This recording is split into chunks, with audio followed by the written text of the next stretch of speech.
நெல் கொள்முதலில் இவ்வளவு சிக்கலா? விவசாயிகளின் நிலை என்ன?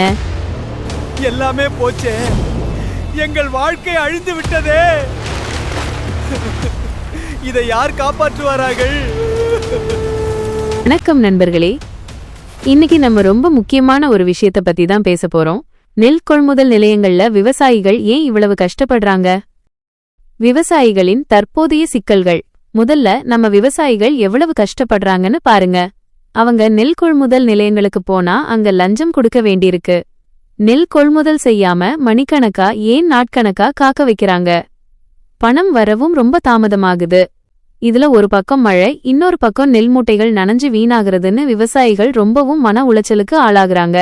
மத்திய அரசின் கொள்கை மாற்றங்கள். மத்திய அரசு இப்ப 14 பயிர்களுக்கு குறைந்தபட்ச ஆதரவு விலைய உயர்த்தியிருக்காங்க. இது நல்ல விஷயம் மாதிரி தெரிஞ்சாலும் அதுக்கு பின்னால ஒரு சிக்கல் இருக்கு. அவங்க என்ன சொல்றாங்கன்னா, நெல் விவசாயிகளுக்கு தர்ற ஊக்கத்தொகைய உடனே நிறுத்துங்கன்னு மாநில அரசுகளுக்கு சொல்லிட்டாங்க. இதற்கு பதிலா சிறு தானியங்கள், பருத்தி, கம்புன்னு மாற்றுப்பயிர்களை விளைவிக்க சொல்றாங்க.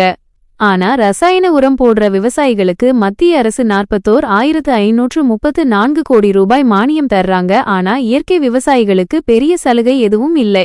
தமிழக அரசு என்ன செய்யணும்? தீர்வுகள். இப்ப தமிழக அரசு, நம்ம முதல்வர் அவர்கள் இதுல என்ன செய்யலான்னு நீங்க கேட்கலாம். 1. நேரடி கண்காணிப்பு. கொள்முதல் நிலையங்களில் லஞ்சத்தையும் காலதாமதத்தையும் தவிர்க்க ஒரு கடுமையான கண்காணிப்பு முறையை உருவாக்கணும். 2. இயற்கை விவசாயிகளுக்கான ஊக்கத்தொகை. மத்திய அரசு சொல்வதை மட்டும் பார்க்காமல் இயற்கை விவசாயிகளுக்கு தனியாக ஒரு நிதியுதவி அல்லது மானியத்தை நம்ம மாநில அரசு அறிவிக்கலாம். 3. மாற்றுப்பயிர் விழிப்புணர்வு. திடீர்னு எல்லாரையும் மாற்றுப்பயிருக்கு மாறச் சொன்னா விவசாயிகளால ஏத்துக்க முடியாது. அவங்களுக்கு அந்த மாற்றுப் பயிர்களுக்கு சந்தையில் நல்ல விலை கிடைக்கும்ங்கிற நம்பிக்கைய அரசு கொடுக்கணும். 4. உள்கட்டமைப்பு. நெல் மூட்டைகளை மழையில நனையாம பாதுகாக்க நவீன சேமிப்பு கிடங்குகளை அதிகப்படுத்தணும். முடிவு. விவசாயிகள் தான் நம்ம நாட்டோட முதுகெலும்பு. அவங்க சந்திக்கிற இந்த சிக்கல்களுக்கு வெறும் அறிக்கைகள் மட்டும் தீர்வாகாது. தெளிவான திட்டமிடலும் சரியான செயல்பாடும் தான் தேவை.